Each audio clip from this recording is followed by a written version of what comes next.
Okay, we're rolling. My name is Bill Schaeffer. I'm going to talk about rotoscoping today. I'm going to start with the history of rotoscoping, and then we have a guest lecturer, Lauren, who actually worked doing roto in the old analog way in movies, starting with, I think, The Empire Strikes Back, and he worked on Demon Slayer and a number of other movies. He's going to talk about how roto used to be done before computers, and then I'm going to come back and talk about digital rotoscoping, what makes what the elements of a digital rotoscoping package are, and how to do a good digital roto. Rotoscoping was invented by Max Fleischer. He was an immigrant. He was born in Vienna in about 1883. When he was 4 years old, he immigrated to New York City with his family. He went to a high school, a technical arts high school. It was actually the Art Student League in New York. And while he was in high school, he wanted to get a cartooning job. So he went to the local paper, which was the Brooklyn Daily Eagle, and he offered them $2 a day if he could just sit and watch the cartoonists at work. Instead, they offered him a job as an assistant for $2 a day, and in a couple of years, he had his own comic strip that he moved from there to a magazine called Popular Science Monthly, where he did illustrations and cartoon work. And while he was there, he came up with this idea for rotoscoping. Up to that time, film was invented about 1890 with Edison and a couple of people. And the early films were very simple. Very soon they started doing animation. And at that time, animations were all hand-drawn. And typically, an animator would start first frame and do every drawing until he was done with the last frame. The movements were often unnatural because they were still learning. And you see some of these early cartoons, they're a little bit off because we've learned a lot through watching. Anyway, his idea was if we could outline the natural movements of a real person, we could use that for animation. So he invented this machine called a rotoscope. And basically, it would project a still of film onto a light table, where then an artist could outline it, and then frame by frame they would have a series of drawings that would be the basis for the animation. It was about 1915 where he and his brother Dave did their first tests, and they got some funding to do an animation, but then the war intervened. They both got drafted, and with some other interventions by their friends, Max got doing illustrations for training films, and his brother Dave was an editor.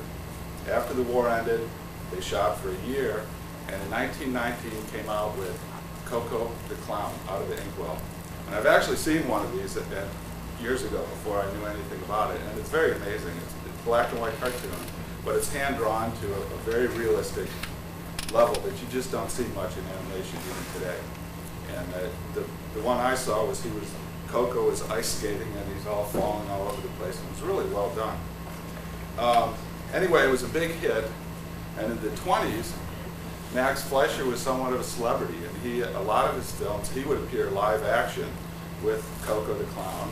Koko the Clown was unique because he was the first animated character that actually knew he was drawn, and a lot of the comedy was the fact that he knew he was drawn from ink. By 1923, he had a staff of about 19 people, and throughout the 20s, they branched out into other types of filmmaking, like they did Einstein's theory of relativity, some documentaries, things like that. They also, on the animation, developed the Betty Boop character, Popeye, and during the 30s, the Fleischer brothers were very much head-to-head with Walt Disney as far as who had the first sound cartoon, who had the first color cartoon. There was a lot of competition. Walt Disney scored a real trump when he got exclusive rights to Technicolor for about 10 years after Technicolor was invented in the early 30s. Disney had exclusive rights, or whenever it was invented. I don't know the exact numbers, and that's why a lot of the Fleischer cartoons were still in black and white when Disney was releasing all his Technicolor. The success of Snow White, and Walt Disney never liked to admit that he used rotoscoping. he would say we'll use references, but the realistic characters in Snow White were all done with rotoscoping. And by that time, rotoscoping was pretty much here to stay as a tool for basis of movement for animated characters. During this time, Fleischer's also invented keyframing, which is something we just take for granted today. In the early days, as I mentioned, an animator would just start at the beginning and animate till he was done. Well, in the Fleischer system, they would have the lead animators would make the major motion keyframes of a shot as they block out the shot. And then they would hire in-betweeners to do the in-between keyframes. They paid the in-betweeners less, so it was more economical. And there was a little competition in the 30s about which was a more pure form of animation. I think the keyframing kind of won out. The in-betweeners were paid so low, however, that it became a labor problem in 1937. One of the in-betweeners died of tuberculosis. And the Fleischer staff went on strike and eventually it was resolved. But at this time, in-betweeners were paid $15 or $16 a week. So we're doing a lot better than they are today. Although everything else has changed too. Well, with the success of Snow White, all of a sudden Paramount, which was supporting the Fleischers, wanted a full-length feature. And so Fleischers took out a loan and built a huge studio in Miami. It was the first air-conditioned building in Florida. They had a staff at this time of almost 400 people. And Gulliver's Travels was a success. So they embarked on a second full-length feature. I forget the name, Mr. Bug Goes to Town or something like that. It wasn't Bug's Life, but something like that. Well, halfway through the production of this feature, Paramount demanded full payment of the loan. And the Fleischers couldn't repay. In exchange, Paramount said, well, we'll just take your film library instead. The Fleischer thinks that Paramount knew the value of television, and so but they had no choice. They signed over their whole film library. Mr. Bug was finally premiered 3 days before the Japanese bombed Pearl Harbor, and it was not a good season for animated features.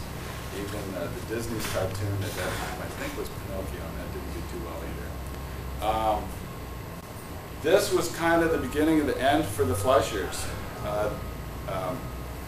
Max and Dave were increasingly not talking to each other. Paramount now owned the company. Dave, who was the actor, the original Koko the Clown, had a bookie on staff at the Fleischer Brothers, so he could place racetrack bets during the workday. And Dave also had an affair with one of his workers and got divorced, and the brothers really stopped talking, and that was pretty much the end of the Fleischer Brothers.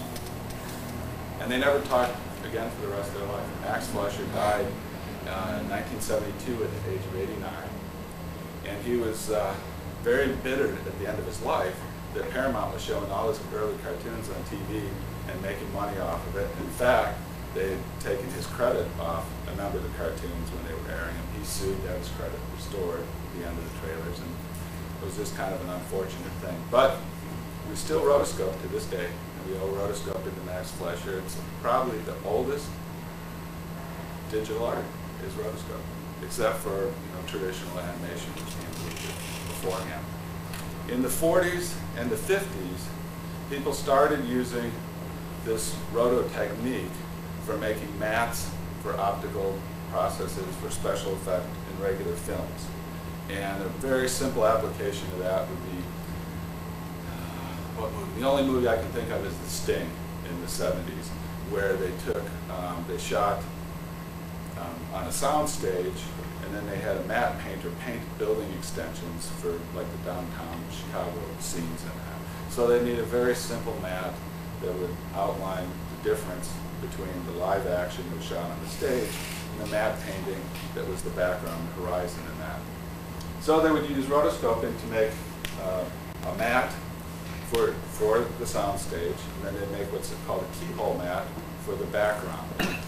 And then they would shoot frame by frame on the film, where first they would use the mat and shoot just the live action frame In the camera, right, in the camera. And then they would remove that mat, remove that, and take the other cell, there was the matte painting, and put the keyhole mat on that to bring that out.